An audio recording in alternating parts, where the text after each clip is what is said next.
Puji Tuhan, dimanapun kita berada pada hari ini, kita mau sama-sama siapkan hati kita. Kita mau hampiri tahta kudusnya Tuhan. Kita mau bersyukur pada Tuhan, karena Dia Allah yang baik, Allah yang luar biasa, Allah yang dahsyat. Dia baik buat setiap kita. Sehingga di bulan yang baru ini kita masih beroleh nafas hidup. Semua karena anugerahnya bagi kita. Mari sama-sama kita mau naikkan syukur kita. Kita sembah Dia. Kita tinggikan namanya. Haleluya Yesus. Haleluya Yesus.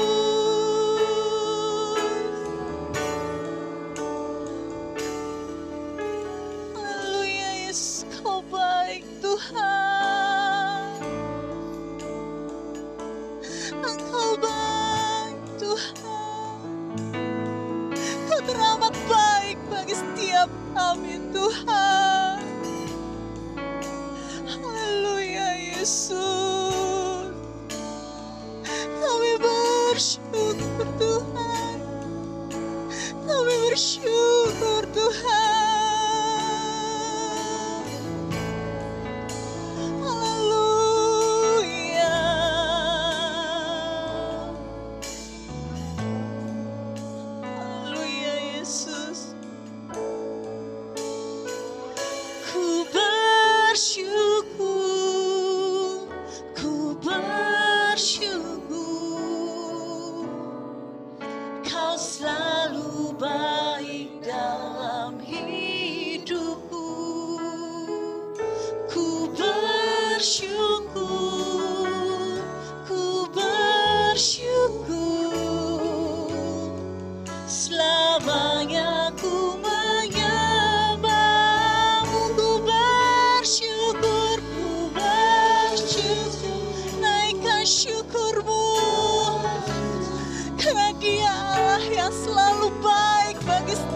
Kita. Haleluya Yesus. Ku bersyukur. Ku bersyukur. Selamanya ku menyembahmu. Mari kita angkat pujian ini dari awal. Katakan ku ada sampai hari ini. Ku ada hari ini, itu semua karena anugerah-Mu. Ku hidup sampai hari ini, semua karena kebaikan-Mu. Ku bersyukur, ku bersyukur. Kau selalu baik dalam hidupku. Ku bersyukur, ku bersyukur. Selamanya ku menyembah-Mu. Kami bersyukur, ku bersyukur, ku bersyukur. Kau selalu baik dalam hidupku. Ku bersyukur, ku bersyukur. Selamanya ku menyembah-Mu. Segenap hatimu angkat pujian ini dari awal. Katakan ku ada sampai hari ini. Ku ada hari ini, itu semua karena anugerah-Mu. Kami hidup Tuhan, hidup sampai hari ini, semua karena kebaikan-Mu. Ku bersyukur, ku bersyukur.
Kau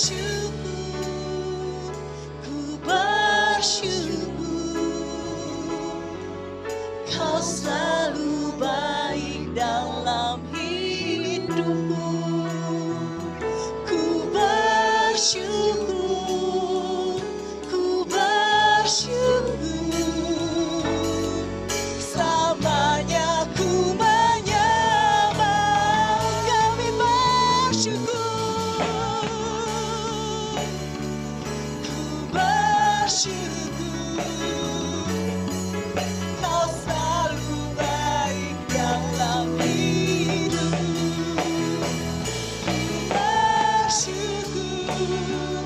Ku bersyukur. Selamanya ku menyembahmu, selamanya. Selamanya ku menyembahmu, selamanya. Selamanya ku menyembahmu.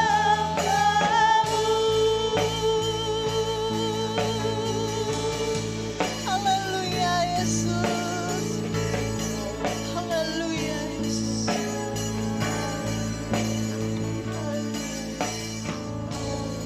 Terima kasih Bapa yang baik. Kalau pada pagi hari ini Bapa, kami boleh bersama-sama memuji dan memuliakan nama-Mu Bapa, walaupun di rumah kami masing-masing Tuhan. Kau tilik keberadaan setiap kami Tuhan. Kami mau memuji, memuliakan nama-Mu, mendengarkan firman-Mu Tuhan. Biarlah Tuhan, Engkau urapi setiap kami Tuhan. Kami rindu Tuhan, hadirat-Mu nyata dalam hidup kami Tuhan. Kami mau mulaikan ibadah kami Tuhan dari awal pertengahan hingga akhirnya Tuhan. Biarlah Engkau sertai ibadah ini Tuhan. Segala kuasa kegelapan yang coba mengganggu jalannya ibadah ini Tuhan, kami hancurkan, patahkan hanya di dalam nama Tuhan Yesus Kristus. Terima kasih Bapa yang baik, kami mau mulai memuji dan memuliakan nama-Mu Tuhan. Di dalam nama Tuhan Yesus Kristus kami sudah berdoa dan mengucap syukur. Haleluya, amin. Puji Tuhan, kita mau memuji dan memuliakan nama Tuhan. Kita mau bersorak, kita mau serukan nama Tuhan karena Dia adalah Tuhan kita yang maha besar dan Tuhan kita yang maha kuasa. Haleluya.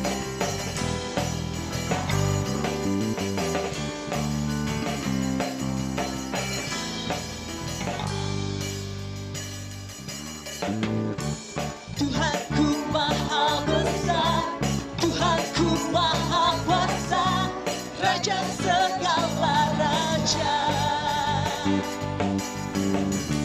Dia takkan tergoyahkan, Dia takkan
raja, segala kuasa tunduk dalam namanya. Dia luar biasa, perkasa mulia, Yesus tambah di atas segala nama. Serukan namanya, Yesus Tuhan Raja, segala kuasa tunduk dalam namanya. Dia luar biasa, perkasa mulia, Yesus tambah di atas segala nama. Yesus tambah di atas segala nama. Yesus tambah di atas segala nama. Haleluya, haleluya. Sebentar kita akan mendengarkan sebagian dari firman Tuhan. Kita mau siapkan hati kita, pikiran kita, kita mau fokus mendengarkan firman Tuhan. Kita mau angkat pujian yang berkata, Tuhan kau sempurna.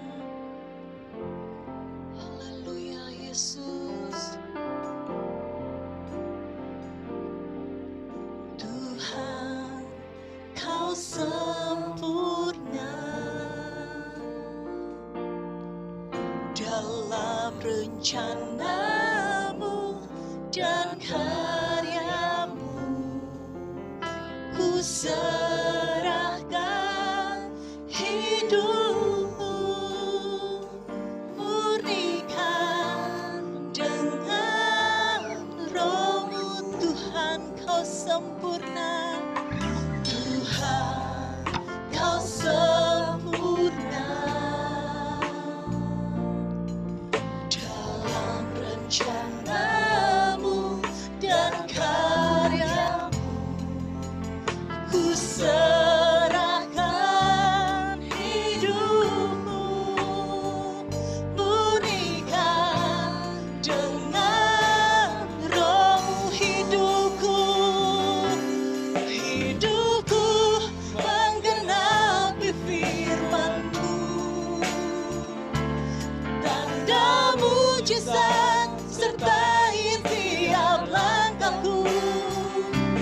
Kau bersamaku di dalamku, jadi bukti kebesaran-Mu.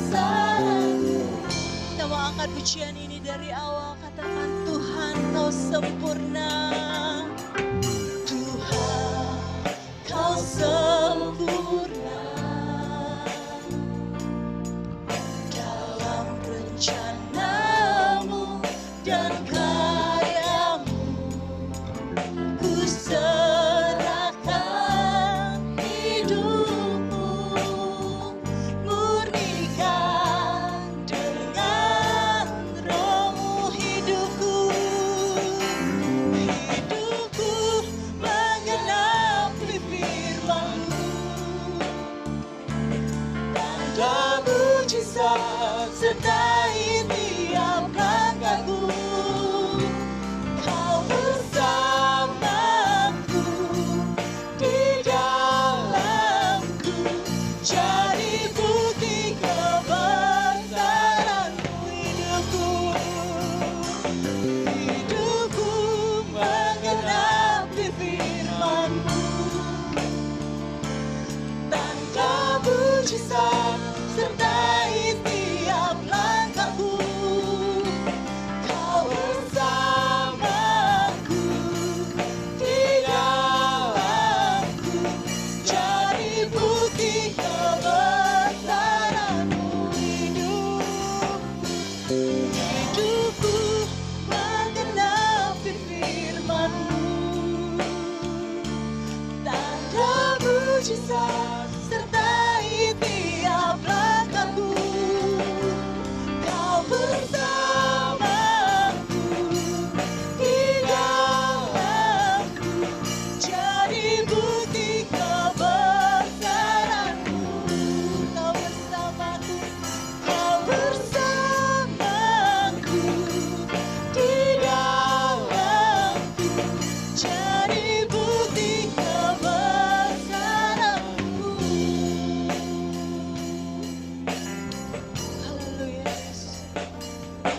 kasih Bapa yang baik. Di pertengahan ibadah ini Tuhan, kami bersyukur Tuhan, kami sudah memuji dan memuliakan nama-Mu Tuhan. Sebentar Tuhan kami mau mendengarkan sebagian dari firman-Mu Tuhan. Biarlah Tuhan Kau urapi hamba-Mu yang akan menyampaikan firman-Mu Tuhan. Biar Engkau tutup bungkus dia di bawah kaki salib-Mu Tuhan. Terima kasih Bapa yang baik, kami mau duduk diam Tuhan mendengarkan firman-Mu Tuhan. Hanya dalam nama Tuhan Yesus Kristus kami sudah berdoa dan mengucap syukur. Haleluya, amin.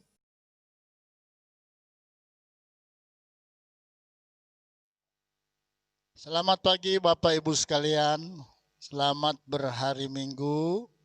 Ini adalah minggu pertama untuk bulan yang baru. Ya, puji Tuhan. Kita akan teruskan Injil Matius pasalnya yang kelima. Saya ulang membaca ayat 14, ayat 15, ayat 16. Ada tertulis begini, kamu adalah terang dunia. Kota yang terletak di atas gunung tidak mungkin tersembunyi. Ayat 15, lagi pula orang tidak menyalakan pelita lalu meletakkannya di bawah gantang, melainkan di atas kaki dian, sehingga menerangi semua orang di dalam rumah itu. Ayat yang terakhir, demikianlah hendaklah terangmu bercahaya di depan orang, supaya mereka melihat perbuatanmu yang baik dan memuliakan Bapamu yang di surga. Puji Tuhan. 2 minggu berturut-turut saya ulas tentang kamu adalah garam dunia. Dan kita lihat selain kita berfungsi sebagai garam dunia, kata Yesus, kamu juga adalah terang dunia. Sama saudara-saudara, sebagai terang dunia ada tanggung jawab kita ya yang harus kita nyatakan kepada dunia, karena posisi kita, status kita adalah terang dunia. Puji Tuhan. Tentu kita tahu apa itu fungsi terang. Ya. Fungsi terang, saya lihat dalam kamus kita pun agak luas ya. Jadi fungsi terang itu artinya mengalahkan kegelapan. Ya. Terang itu fungsinya juga mengalahkan kegelapan. Di mana ada terang, kegelapan tidak akan berada di sana ya. Karena power dari terang itu sangat kuat ya. Pertama saudara-saudara, fungsi dari terang itu adalah pertama menyebabkan segala sesuatu dapat kelihatan dengan jelas ya. Ini pengertian lebih jauh daripada terang menurut bahasa Indonesia kita ya. Jadi menyebabkan segala sesuatu apa saja dapat kelihatan dengan jelas. Jadi kalau tadi kurang jelas, ada terang makin lebih jelas. Ini pengertian yang pertama. Kemudian pengertian yang kedua daripada terang ini adalah dipakai kata cerah. Cerah artinya tidak gelap, tidak kabut, tidak kelam, ya, atau tidak suram, tapi menjadi sangat jelas, tidak redup, ya, menjadi makin sangat jelas. Ini pengertian kedua dari kata terang, ya. Kemudian pengertian ketiga adalah dipakai kata bersih atau jernih, terang, bersih, jernih. Dipakai kata nyata, kelihatan nyata. Artinya tidak diragukan lagi. Sudah mengerti, benar-benar mengerti, sangat jelas ya. Sesuatu yang dijelaskan, diterangkan lalu menjadi terang, menjadi sangat mengerti, benar-benar sangat dimengerti, sangat jelas. Bahasa keren, jelas banget ya. Nah, ini pengertian daripada kata terang. Puji Tuhan. Tuhan Yesus menyatakan ada dua fungsi ya. Dua fungsi tanggung jawab kita sebagai terang dunia. Ini berdasarkan 3 ayat tadi ya. Ada dua fungsi ya. Sekali lagi. Sebagai terang dunia kita mempunyai dua fungsi atau tanggung jawab kita sebagai terang dunia. Pertama, dalam berfungsi dalam lingkungan yang kecil ya, yaitu kamu adalah pelita ya. Tidak boleh ditutup dengan gantang dan seterusnya ya. Jadi fungsi sebagai terang dunia dalam ruang lingkup yang kecil ya, pelita dalam rumah. Dengar baik-baik. Saudara dan saya sebagai terang dunia, pertama jadilah terang berfungsi dalam skala yang kecil di rumah kita masing-masing. Amin. Saudara, saya teringat kisah Rasul ya. Pasal 1 ayat 8, di sana dijelaskan kamu akan beroleh kuasa kelak. Kamu akan terima kuasa kelak, yaitu Roh Kudus, apabila Roh Kudus turun ke atas kamu. Jadi ketika Roh Kudus turun ke atas kita, maka kita akan menerima, memiliki kuasa. Untuk apa? Ya. Kuasa itu memampukan saudara dan saya menjadi terang dunia. Mulai dalam ruang lingkup yang kecil. Ya, kamu akan menjadi saksiku pertama di mana? Di Yerusalem, di tempat tinggal sendiri, di rumah tangga sendiri, di keluarga sendiri, dalam ruang lingkup yang kecil. Kemudian ketika kita sudah jadi saksi di rumah kita masing-masing, mulai bergerak ya, mulai dari Yerusalem lalu ke seluruh Yudea ya. Sudah selesai, maju ke Samaria. Sudah selesai, nanti sebentar saya akan bicara tanggung jawab dan fungsi kita sebagai terang dunia dalam skala yang besar sampai ke ujung bumi. Haleluya. Jadi marilah kita jadi terang dunia mulai dulu dari rumah sendiri. Ada orang yang sudah mau jadi berkat, berkunjung ke daerah lain, sudah mau ke ujung bumi, sementara di rumah sendiri belum menjadi terangnya Yesus Kristus. Amin. Kemudian saya teringat amanat agung Tuhan Yesus dalam Matius pasal 28 ya. Ayat 18, ayat 19, ayat 20 ya. Coba kita lihatnya ayat ini. Yesus mendekati mereka, murid-murid, dan berkata, kepadaku, ini kata Yesus ya, kepadaku sudah telah diberikan segala kuasa. Kepada Yesus atau di tangan Yesus sudah diberikan segala kuasa di surga dan di bumi. Sebab itu ayat 19. Karena itu, pergilah, jadikanlah semua bangsa muridku. Sebab itu pergilah, kamu adalah terang dunia. Berilah terang itu kepada dunia ini. Ya.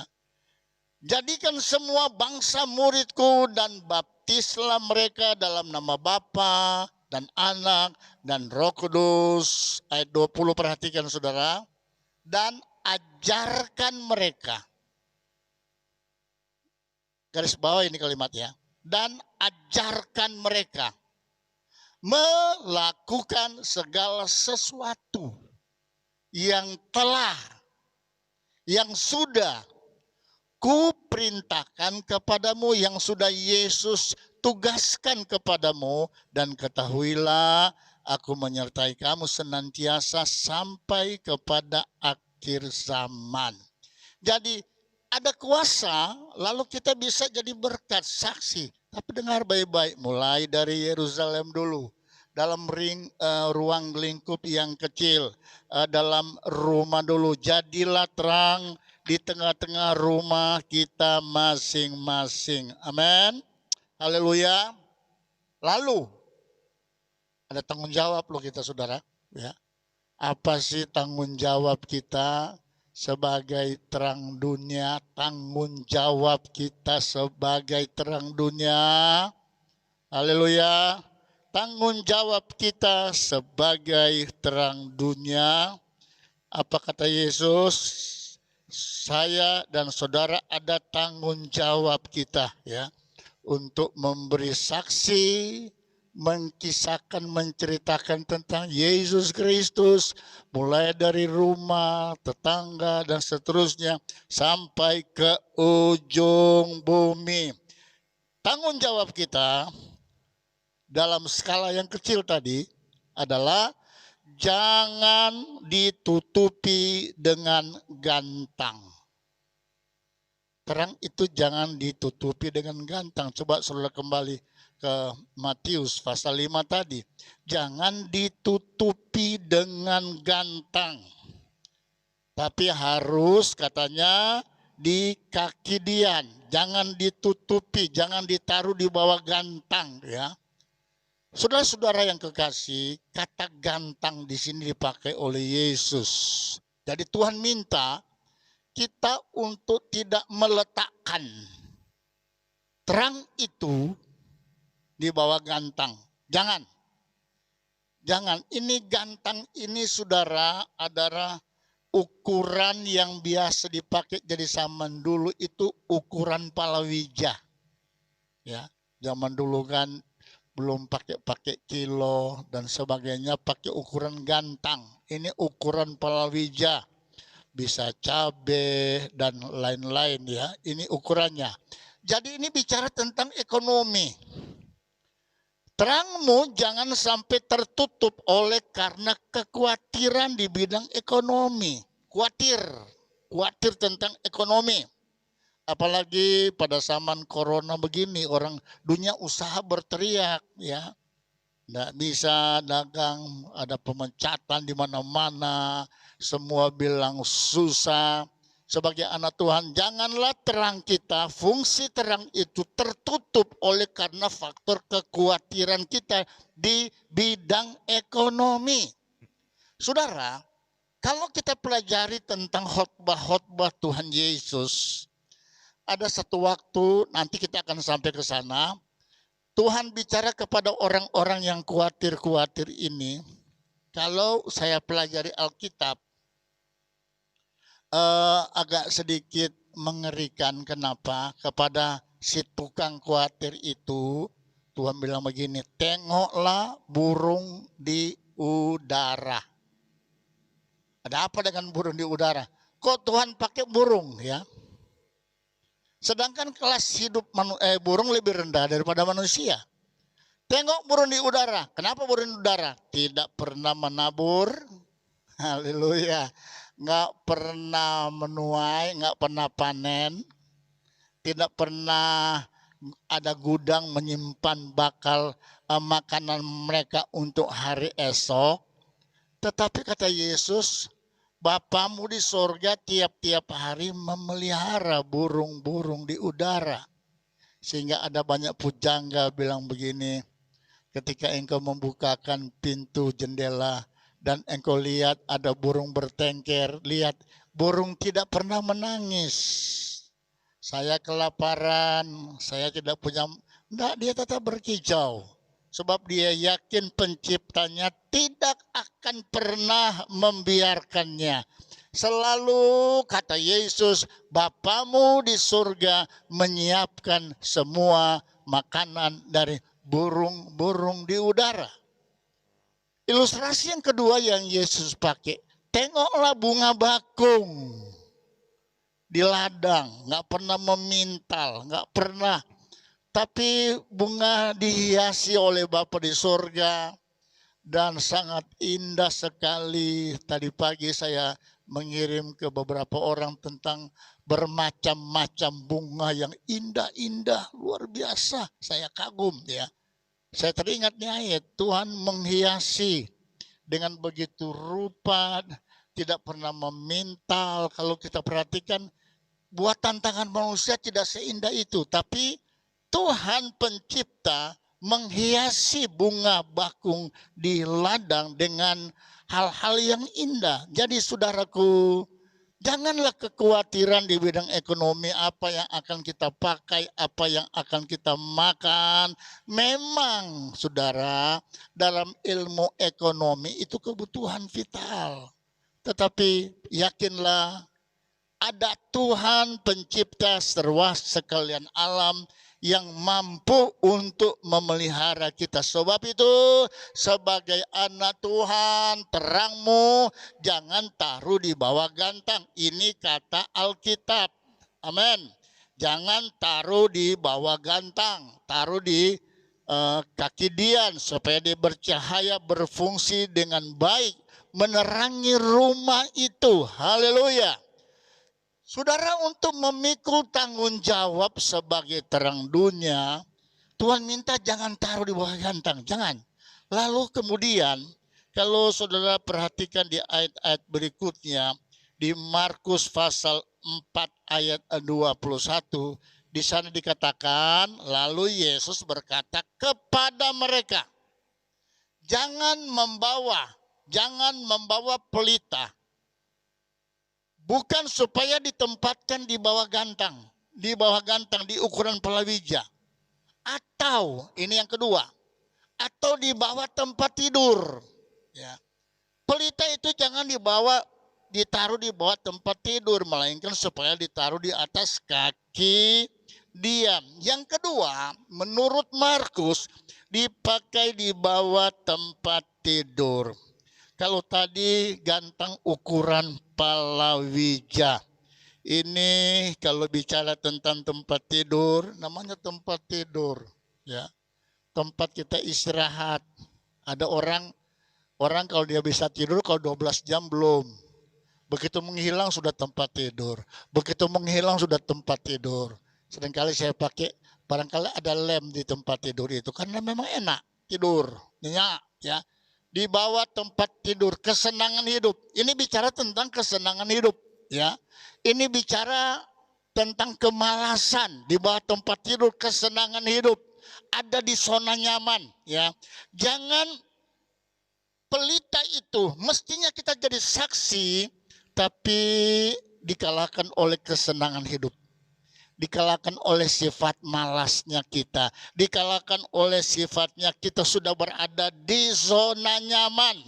Padahal Allah izinkan saya dan saudara berada di zona nyaman supaya kita lebih bebas lagi berfungsi. Ada tanggung jawab kita sebagai terang dunia untuk dunia ini. Di bawah tempat tidur. Jangan ya Bapak Ibu sekalian, pelita itu jangan ditaruh di bawah tempat tidur. Lalu coba kita bandingkan dengan Lukas pasal 8.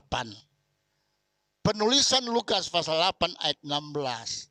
Tidak ada orang yang menyalakan pelita, ini firman-Nya, lalu menutupinya dengan tempayan.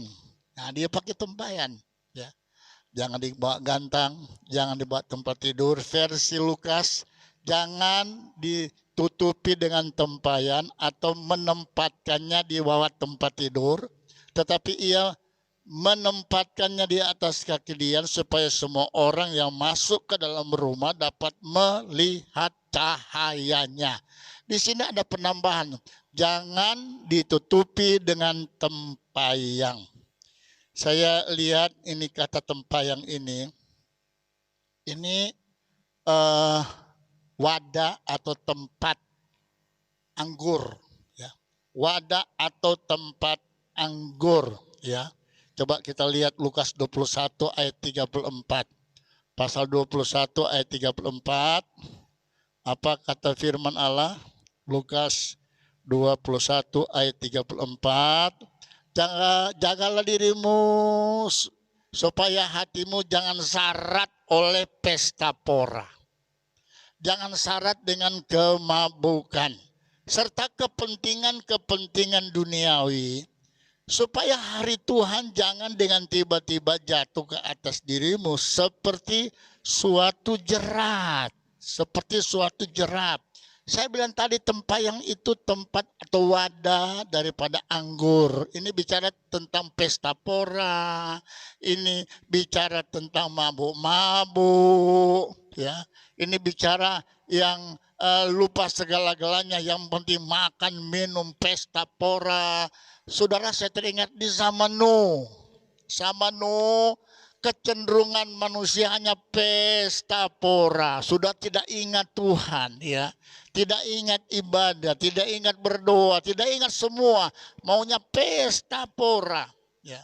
Nuh berkhotbah tidak didengar, Nuh berkhotbah dilecehkan, Nuh berkhotbah dihina. Nanti setelah air bah turun, sudah memenuhi bumi ini, mulai sadar, mulai teriak-teriak panggil Nuh. Nuh bilang, ya bukan saya yang tutup ini pintu bahtera ini. Selagi Tuhan beri kesempatan kita bertobat, bertobatlah. Selagi Tuhan beri kesempatan kita lebih serius layani Tuhanlah.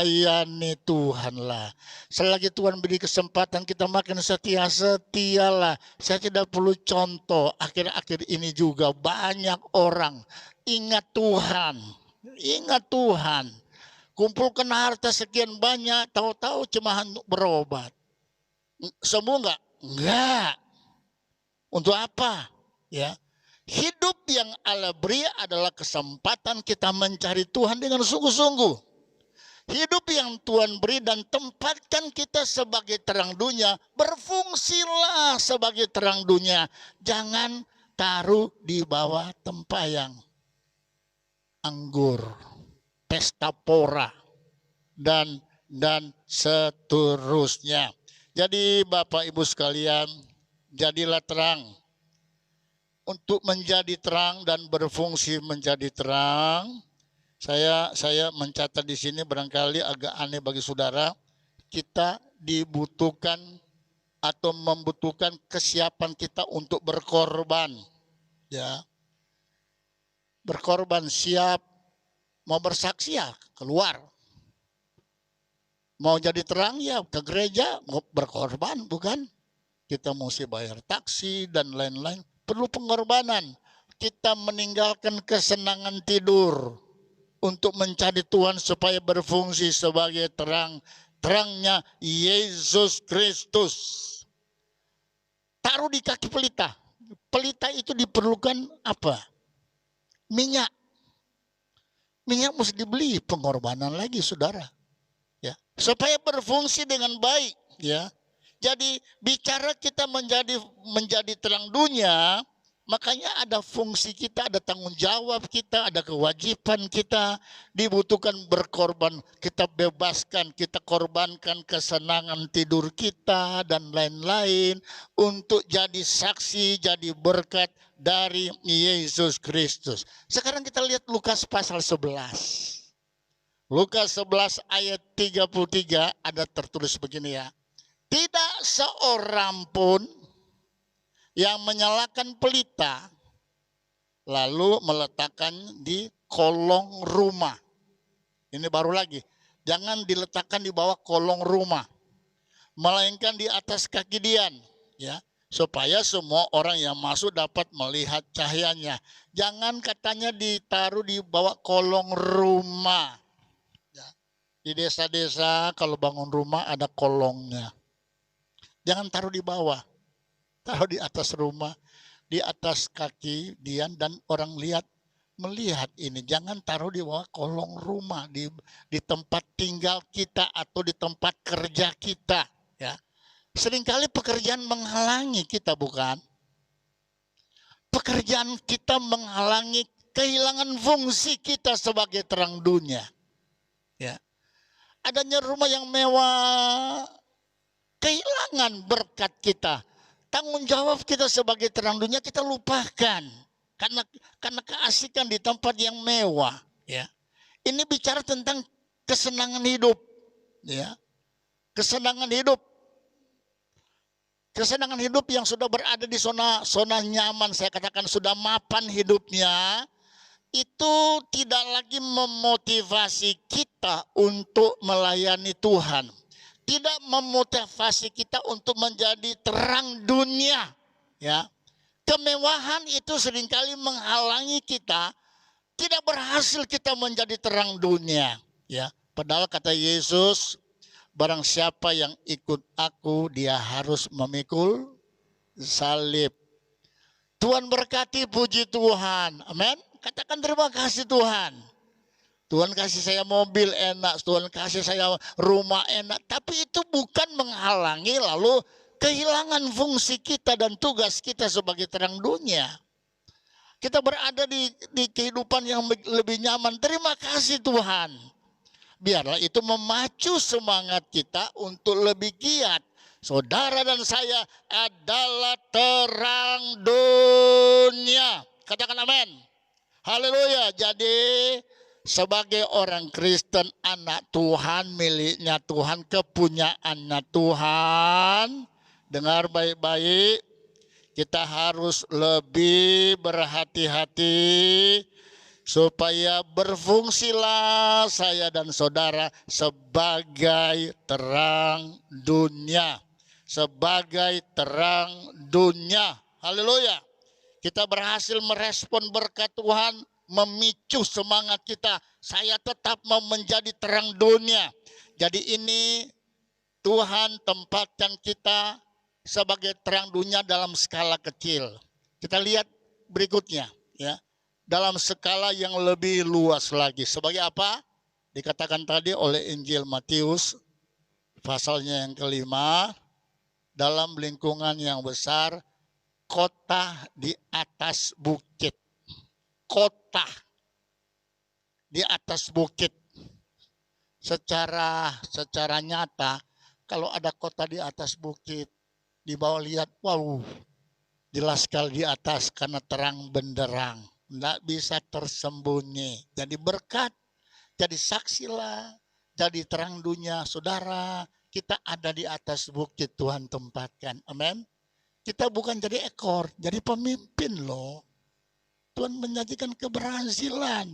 Jadilah berkat sekalipun saudara posisi kita sudah sebagai kota di atas bukit. Coba kita buka 1 Petrus pasal 2. Ayat 9 dan ayat 10 ada tertulis, tetapi kamulah bangsa yang terpilih, imamat yang rajani, bangsa yang kudus, umat kepunyaan Allah sendiri, supaya kamu memberitakan perbuatan-perbuatan yang besar dari Dia, dari Yesus Kristus, yang sudah memanggil kamu keluar dari kegelapan kepada terangnya yang ajaib. Kita jadi terang dunia lebih luas, skalanya lebih luas, bagaikan kota yang ada di atas bukit. Kita buka Titus pasal 2. Titus pasal 2 ayat yang ke-7 ada terus begini. Dan jadikanlah dirimu sendiri. Dengar baik-baik ini ayat. Jadikanlah dirimu sendiri. Halo. Suatu teladan dalam berbuat baik. Hendaklah engkau jujur dengan bersungguh-sungguh dalam pengajaranmu. Jadi teladan. Kita bagaikan terang di atas bukit yang mau tidak mau terlihat oleh banyak pasang mata. Karena posisinya di atas. Terlihat. Ada banyak kota-kota di dunia yang dari jauh udah kelihatan, sudah sangat kelihatan. Waduh, karena terang benderang. ada satu cahaya yang besar dari kota itu memancar. Nggak bisa tertutupi Bapak Ibu sekalian. Jadi teladan dalam hal berbuat baik. Katakan amin. Saya sudah ulang-ulang. Orang Kristen dia punya ciri khas berbuat baik. Walaupun perbuatan baik kita tidak selamanya dianggap baik oleh orang lain. Tapi kita jangan berhenti. Tetap berbuat baik. Saya ulang-ulang. Jangan membalas kejahatan dengan kejahatan. Itu kata Yesus. Amen. Lalu jangan membalas kebaikan orang dengan kejahatan. Jangan. Tetaplah terus berbuat baik dalam kondisi, dalam situasi apapun. Apalagi status kita, saudara. Kita berstatus sebagai terang dunia. Pancarkanlah cahaya lalu bermanfaat bagi orang lain. Jadi tetaplah berbuat baik. Yang kedua diminta sini kejujuran. Hendaklah engkau jujur. Sungguh-sungguh dalam pengajaranmu. Si jujur. Lalu sungguh-sungguh dalam pengajaran. Hati-hati orang Kristen. Mau khotbahkan firman, mau ajarkan firman, mesti jujur. Ya, ajarkan pengajaran yang benar. Saya punya istilah back to the Bible, kembali ke Alkitab. Kita kan orang Kristen. Kitab suci mana? Ini Alkitab. Ikut aja Alkitab. Ya, ikut aja Alkitab. Minggu berikutnya saya akan masuk dalam pengajaran sesat. Tuhan larang, Tuhan, saya pakai bahasa, Tuhan benci itu loh, pengajar-pengajar sesat. Benar. Saya duduk belajar seperti Tuhan, aduh bahaya ini. Ya. Tuhan menentang. Ya. Maka itu kata Tuhan, sebagai terang dunia. Halo, apa kabar? Jujur. Bersungguh-sungguh dalam pengajaranmu. Sungguh-sungguh. Jangan kita asal ajar tidak sesuai dengan firman. Itu namanya rekayasa. Jangan merekayasa, ini firman Allah. Pengajaran firman dengan direkayasa, diputarbalikkan oleh orang lain untuk kepentingan diri sendiri. Tidak boleh. Coba kita lihat ayat 8, ayat 9, ayat 10. Ya. Ayat 8, ayat 9, ayat yang ke-10. Ya. Ayat 7 tadi, jadikanlah dirimu sendiri teladan. Jadi contoh yang baik. Amin.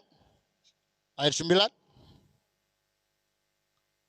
Hamba-hamba hendaklah taat kepada tuannya dalam segala hal. Dan berkenan kepada mereka, jangan membantah. Seorang pelayan, saya punya majikan Tuhan. Tidak boleh bantah. Kualat kata orang, saya nggak mau membantah Tuhanku.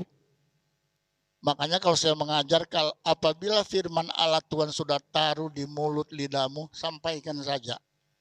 Jangan takut reaksi orang lain. Lebih takutlah kepada Tuhan daripada pada manusia. Ya, firman adalah firman. Asalkan kita ajarkan firman. Ya, taatlah kepada majikan kita. Ya, jangan membantah kepada Allah. Ayat 10. Apa kata firman Allah? Jangan curang. Wow. Pengajar, hati-hati jangan curang. Tetapi hendaklah selalu tulus dan setia. Sampaikanlah firman Allah dari hati yang tulus. Sesuai apa yang tertulis dalam firman Allah. Dan setia sampaikan firman. Supaya dengan demikian mereka dalam segala hal memuliakan. Dengar baik-baik ya. Supaya dengan demikian mereka dalam segala hal, dengar baik-baik, memuliakan ajaran Allah. Juru selamat kita. Pemberita firman yang benar, jangan khawatir. Allah berkenan dengan hidupmu. Amin.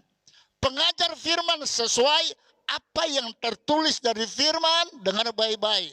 Hidupmu berkenan di mata Tuhan. Sorga jangan khawatir.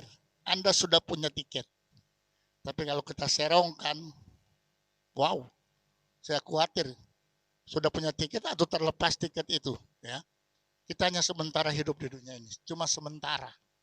Saya dapat saudara-saudara video konon katanya di Italia. Mereka jalan-jalan, ditemukan bapak ibu yang usianya 60 tahun ke atas. Bukan disuruh pulang, ditangkapin. Ditangkap.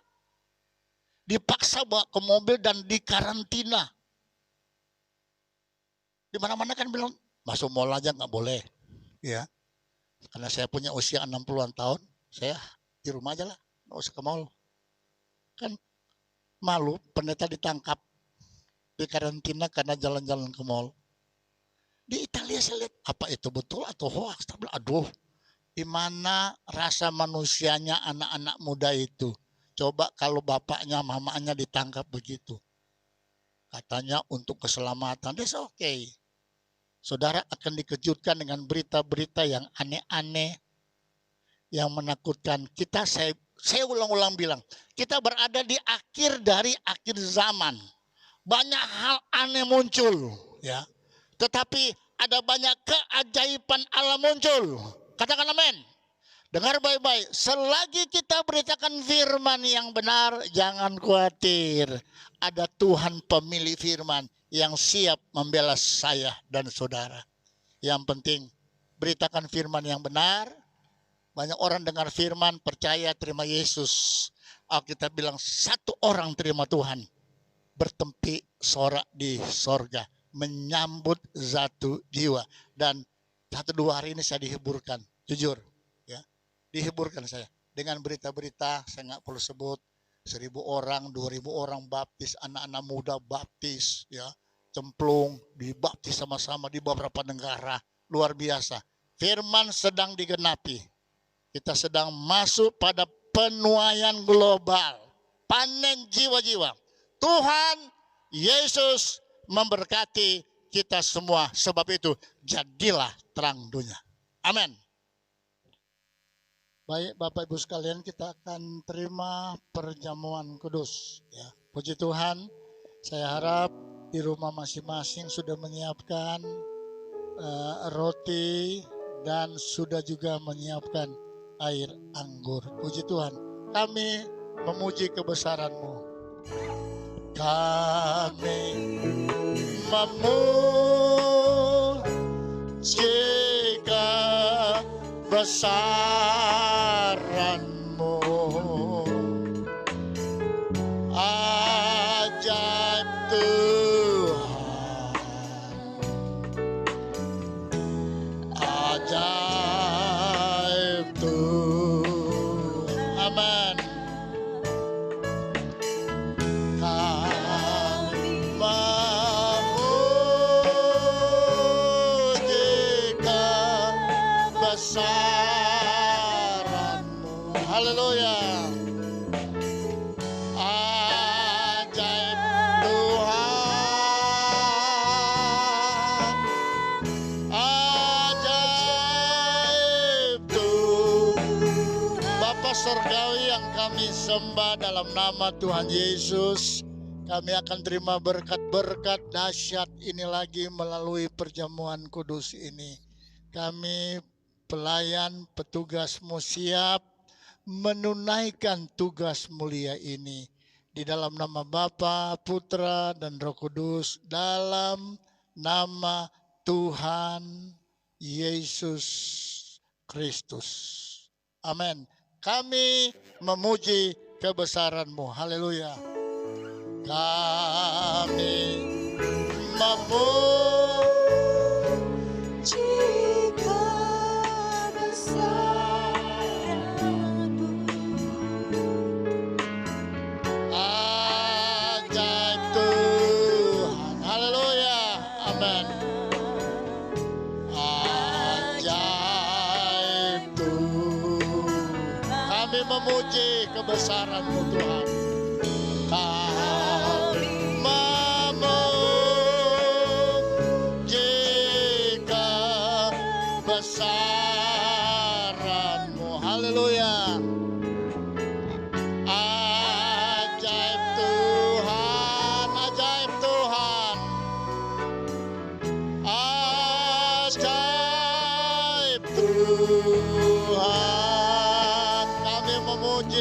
kebesaran-Mu. Kami kebesaran-Mu. Ajaib Tuhan. Amin. Ajaib Tuhan. Haleluya. Amin. Kami memuji kebesaran-Mu. Haleluya. Ajaib Tuhan. Haleluya.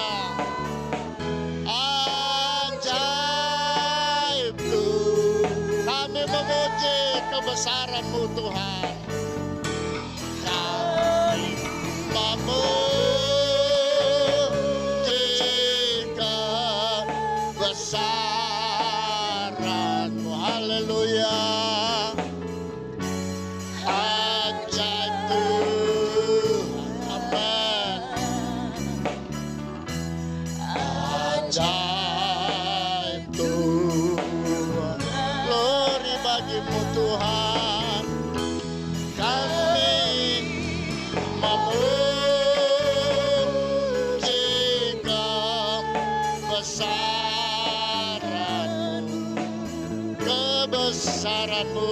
Ajaib Tuhan. Haleluya. Ajaib Tuhan. Baik Bapak Ibu sekalian, Bapak-bapak, ibu-ibu yang ada di rumah boleh berdiri dan silakan pegang roti dengan tangan kanan. Imani Dia Tuhan yang ajaib, yang bukan saja sudah mengampuni salah dan dosa kita, tapi Dia menjanjikan hari esok, sepanjang minggu, sepanjang bulan baru ini. Jangan khawatir, ada Tuhan yang terus menyertai saudara, menolong saudara, mendampingi saudara, memberi kemenangan dan memberikan berkat-berkat yang dahsyat. Angkat roti, kita berdoa. Bapa yang baik, dalam nama Yesus, terima kasih Tuhan buat rahmat, buat anugerah, buat kebaikan Tuhan yang sudah hadir ke dunia dan menyelamatkan kami. Tuhan memberikan satu kepercayaan yang luar biasa dahsyatnya, bukan saja mengampuni kami, memberikan sorga bagi kami, tiket untuk masuk sorga sudah ada pada kami, dan juga memberkati kami selagi kami masih menumpang di dunia ini. Diberkati kami semua, yang sakit disembuhkan, yang lemah dikuatkan, yang bimbang dimantapkan kembali iman percaya. Terpujilah Tuhan buat selama-lamanya. Demikianlah firman Tuhan. Dan ketika mereka sedang makan, Tuhan Yesus mengambil roti, mengucap berkat, memecahkannya, lalu memberikannya kepada murid-muridnya dan berkata, ambillah, makanlah, karena inilah tubuhku. Kita makan dengan iman dalam nama Tuhan Yesus Kristus.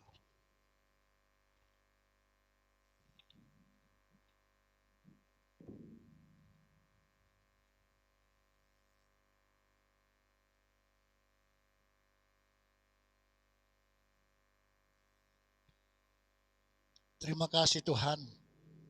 Terima kasih Tuhan Yesus. Kita pegang cawan minuman, angkat, imani darah Yesus menyucikan semua kesalahan dan pelanggaran kami. Demikianlah firman Tuhan. Sesudah itu Tuhan Yesus mengambil cawan, mengucap syukur, lalu memberikannya kepada mereka dan berkata, minumlah kamu semua dari cawan ini, sebab inilah darahku, darah perjanjian yang ditumpahkan bagi banyak orang untuk pengampunan dosa. Kita minum dengan iman dalam nama Tuhan Yesus Kristus.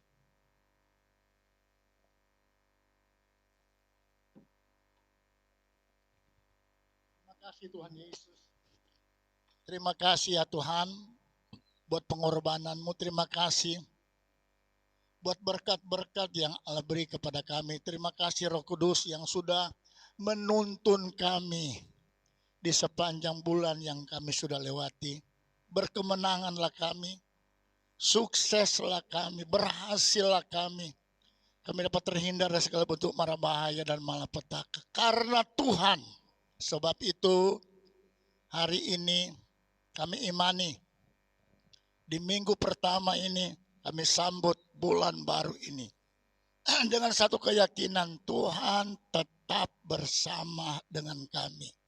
Tuhan ada di pihak kami, memberkati kami. Bapa, kami berdoa untuk pemerintah dan bangsa yang kami cintai ini. Bapak Presiden, Wakil Presiden, para menteri, bahkan sampai pemerintah tingkat desa. Tuhan tolong mereka semua. Beri tubuh yang sehat, beri hikmat, marifat dari Tuhan untuk mengatur, untuk memimpin negara kami. Kami terbebas dari virus ini oleh karena turut campur tangannya Tuhan. Dan dapat menata kembali perekonomian kami dengan dimampukan oleh Tuhan. Segala anasir-anasir jahat, mara bahaya, malapetaka, kami tahu Tuhan ada di pihak kami, siap membela kami. Dan Engkau Yesus dimuliakan, ditinggikan, dibesarkan. Sekali lagi kami berdoa untuk seluruh pemerintahan kami, bangsa dan negara kami. Kami memasuki bulan berkemenangan. Karena Tuhan memberikan kami kemenangan lagi. Hamba berdoa bagi seluruh umat-umat Tuhan, domba-domba gembalaan Tuhan, yang Tuhan percayakan kepada hamba-Mu untuk gembalakan. Tuhan tahu mereka, dimanapun mereka berada, apapun pekerjaan mereka, usaha mereka. Bapa, diberkati umat-umat-Mu ini, dibela, dilindungi. Segala bentuk mara bahaya, malapetaka, niat-niat orang jahat, pekerjaan iblis dalam bentuk apapun, sakit, penyakit, virus-virus, penyakit, kami hancurkan dalam nama Yesus Kristus. Jiwa-jiwa yang sedang hamba doakan dan gumuli satu persatu, Tuhan kenal mereka. Tuhan dengar doa mereka, doa hamba-Mu. Dipulihkan, disembuhkan, ditolong, disertai oleh Tuhan. Mujizat Tuhan tetap dinyatakan dalam nama Yesus. Kami semua yang melayani Tuhan ala tilik, kami sudah melayani Tuhan. Demikian juga pelayan-pelayan yang Allah melayani Tuhan dengan hati yang tulus. Allah berkati semua pelayan-pelayan-Mu ini. Yang tahu berkorban, yang sudah berkorban, yang sudah kembalikan milik Tuhan. Karena kami tahu mana punya kami dan mana punya Tuhan. Kami mau belajar taat. Firman-Mu mengajar kami, Tuhan pasti membukakan pintu berkat bagi umat-umat-Mu yang mengerti dan tahu dan melaksanakan perintah daripada firman-Mu. Damai sejahtera Allah menguasai kami, sukacita surgawi memerintah hati dan pikiran kami. Kami pasti diberkati Tuhan, kami pasti dibela, dilindungi oleh Tuhan. Bapak terima kasih, kami akhiri ibadah kami dengan ucapan syukur dalam nama Tuhan Yesus Kristus. Sidang jemaat Tuhan, terimalah berkat rahmat yang daripada Allah Bapa, kasih sayang dari Tuhan kita Yesus Kristus, persekutuan Allah Roh Kudus, tetap menyertai, menolong, menuntun, membimbing, tetap memberkati dengan berkat-berkat yang dahsyat. Bahkan berkat yang pernah Bapa beri kepada Abraham, kepada Ishak dan Yakub, Bapa berikan itu juga buat kami. Dengan iman kami terima. Kami sambut berkat Tuhan, pertolongan Tuhan, campur tangan Tuhan, kehadiran Tuhan dalam pribadi kami masing-masing dalam nama Tuhan Yesus Kristus. Haleluya. Amin. Tuhan Yesus memberkati. Dimanapun saudara berada, yakin ada Tuhan menyertai, menolong, dan memberi kemenangan. Haleluya. Puji Tuhan.